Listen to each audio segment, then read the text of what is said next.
Bonjour mesdames et messieurs, dans cette édition, Éric Zemmour sera candidat aux législatives dans la 4e circonscription du Var. Deux Français ont été arrêtés en Iran, le Quai d'Orsay demande leur libération immédiate.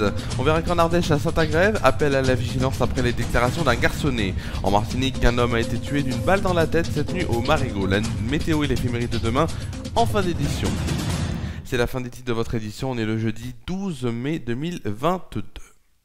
On va commencer cette édition par quelque chose qui faisait, donc ça faisait plusieurs semaines que le leader de Reconquête faisait planer le doute sur sa candidature aux législatives. Ce sera à Paris ou dans le Var, avait-il dit il y a une dizaine de jours.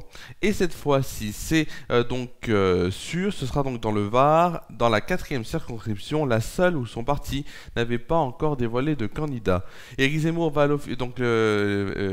l'officialiser ce jeudi soir sur les terres de Marc-Étienne Lansade, le maire de Cogolin, ancien du FN et soutien de la première heure dans le Var de l'ancien journaliste.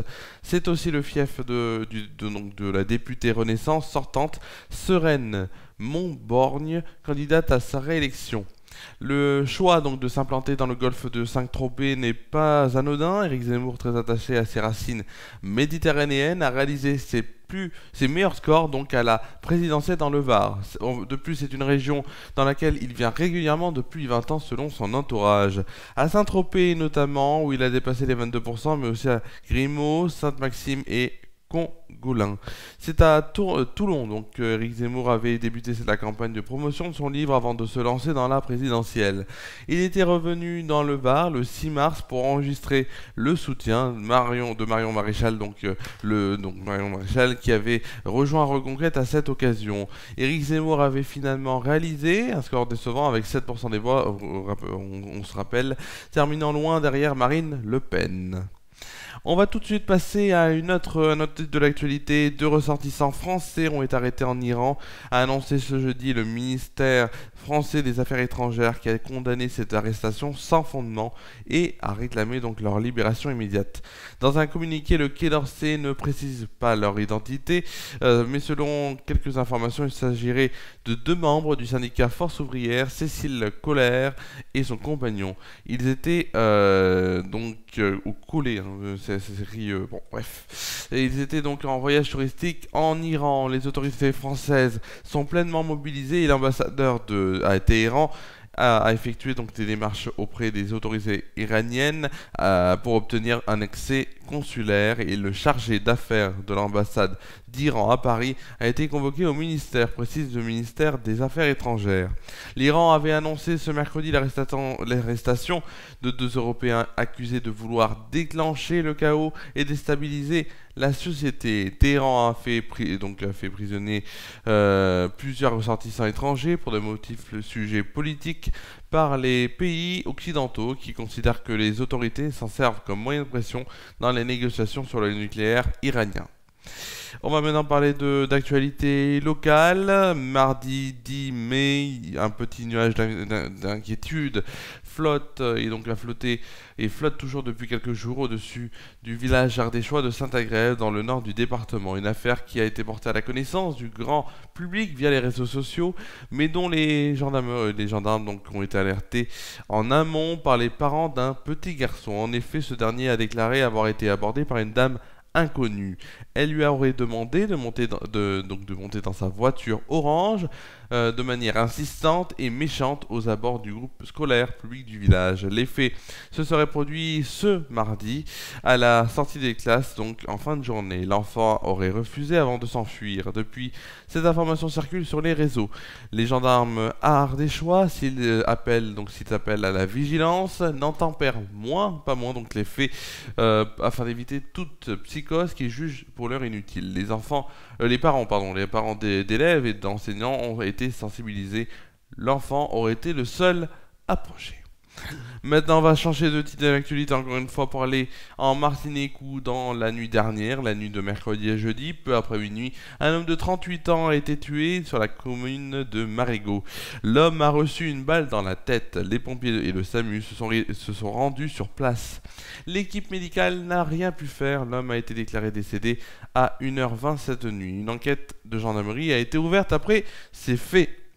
Football, avant de passer à la météo, hier il y avait 2 matchs, notamment Nice qui a battu Saint-Etienne 4-2, et aussi on a Nantes, et oui Nantes qui a battu Rennes 2-1, Rennes donc qui a complètement en tout cas dévissé et qui en tout cas avec cette contre-performance aura donc à faire lors de la prochaine journée de gagner pour rester donc dans la course à l'Europe.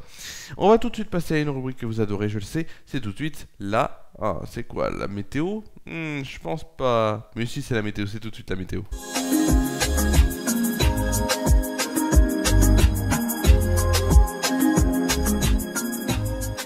C'est tout de suite donc la météo. Donc on va déjà commencer, comme vous le savez, par ce qui va se passer demain matin sur Tournon, avec au programme des éclaircies qui seront présentes pour une température des présents plutôt, puisque ça, oui, une éclaircie présente donc avec une température de 18 degrés de moyenne. Demain après-midi, c'est le soleil qui sera parmi nous, avec une température de 27 degrés de moyenne et de 29 degrés au meilleur de la journée.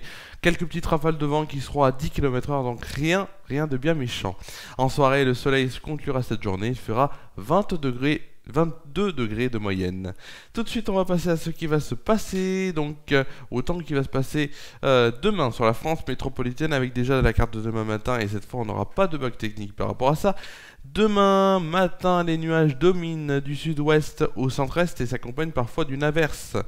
De part et d'autre de cette zone perturbée, le soleil fait de belles apparitions. Donc il y aura des bancs de nuages bas qui peuvent concerner le littoral méditerranéen.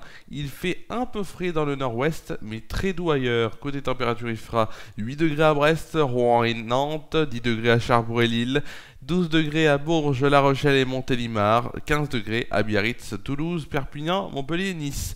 Pour le plus froid, ce sera à Charleville-Mézières avec un tout petit 5 degrés. Pour le plus chaud, ce sera à Strasbourg, Lyon et Marseille avec 16 degrés. Demain après-midi, encore un peu d'instabilité entre l'Auvergne, le Jura et les Alpes avec un risque d'averse orageuse.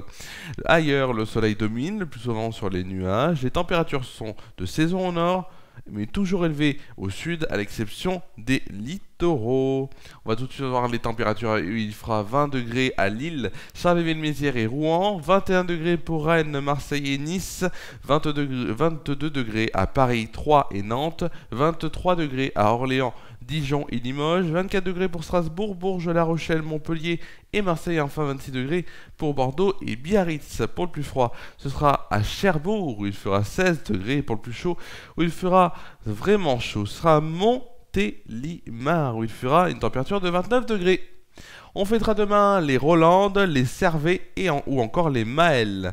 Le soleil se lèvera à 6h11 et se couchera à 21h22. On gagnera ainsi 3 minutes de soleil. Demain, déjà, oh là là, demain c'est la fin, mais non je rigole, c'est pas la fin.